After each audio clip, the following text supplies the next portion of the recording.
Live from our 7 Tasmania studios, your nightly news with Rachel Williams begins now.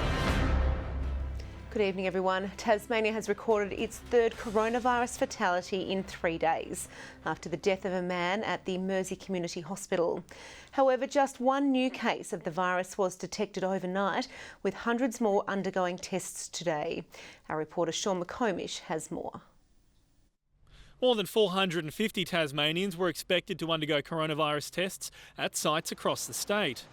Yesterday, more than 500 attended clinics, the majority of them in the northwest. Sadly, the virus has taken another life, a man in his 90s being cared for at the Mersey Community Hospital. This brings our total deaths to 11.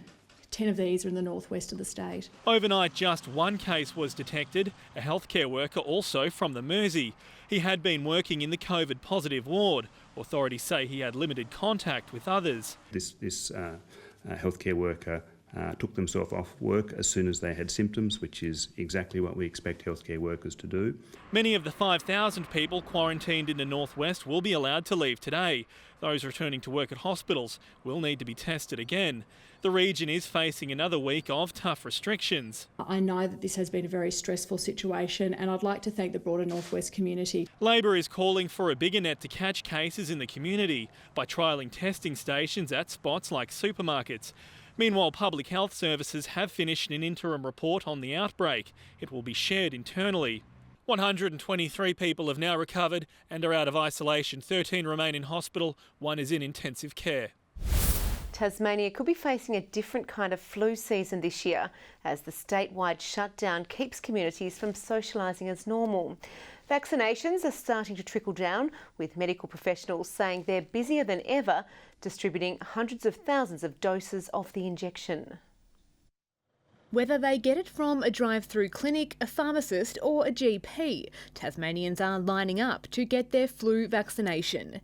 It's left our health professionals busier than ever. There has been a really high demand this year, which is really great because it shows that people are going to value herd immunity. You don't want the double whammy of getting coronavirus and flu together. Around 200,000 doses of the vaccine have been allocated to higher-risk Tasmanians, including older people and pregnant women. More than half of those have already been delivered to providers. The majority of these providers end up being GPs in our community, but also some go to councils, hospitals, as well as our prisons. But some pharmacists have already run out of the vaccine on the private market. More is on the way, but it's not expected until next month. Orders were done last year from last year's demand, and the demand has increased. We'll be getting extra vaccines delivered in mid to late May. The usual flu season peak is still months away, but workers have already seen fewer cases as lockdowns stop people moving around communities. With regards to the numbers of general flu in our community, we know we have seen that drop off. And that's a really great thing because we don't want extra load on our hospitals and health system at the moment if we're dealing with another wave of coronavirus through the community. Michelle Wisby, 7 Tasmania News. Tasmania's marathon runners are getting creative in a bid to keep moving as coronavirus forces the cancellation of a number of popular events. Circuits have been designed in and around homes, with some also taking part in virtual competitions. The cancellation of the Ross Running Festival was a blow to Hobart's Nicole Miles, as months of preparation looked to have been done for nothing. However, using her smartwatch to map out a circuit, the registered nurse today was undertaking the gruelling task at home. Saw a couple of guys, one guy in France, one guy in Brisbane, did it at their apartments, so I thought I'd try something similar. So, here in my yard. She ran 840 laps of the 50-metre course, totalling 42.2 kilometres, raising funds for Food Bank Tasmania. The confines of her front yard having a significant impact on her finishing time. The amount of corners and turns and that sort of thing definitely has added a good couple of hours to my usual time.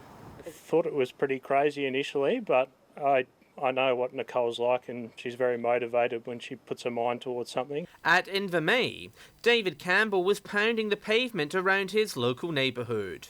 He joined hundreds of competitors in the festival's virtual marathon, running his own race and posting his time online. I saw that and a friend sort of cajoled me into, "Are you doing it, Dave? Are you doing it?" And I thought, yeah, I'd better do it, I guess.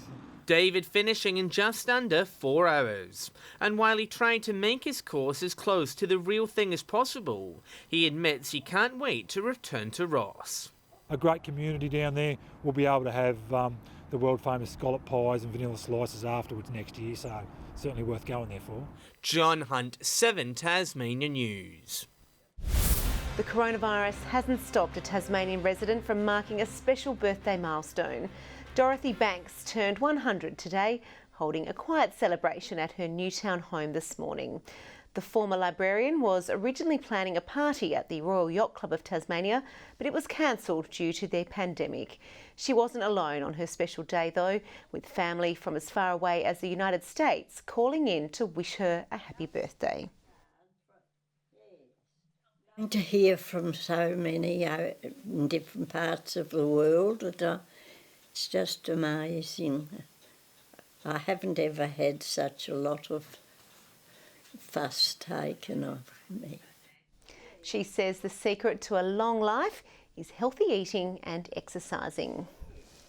Happy birthday, Dorothy. Well, the efforts to save Tasmania's critically endangered orange-bellied parrots are paying off, with this year's breeding season hailed a success. The program aims to increase the captive and wild population of the at-risk species to ensure its survival. This season, 20 nests were recorded at Melaleuca in the state's far south, with 37 fledglings produced from wild and captive parents. 23 birds also survived their migration to and from the mainland.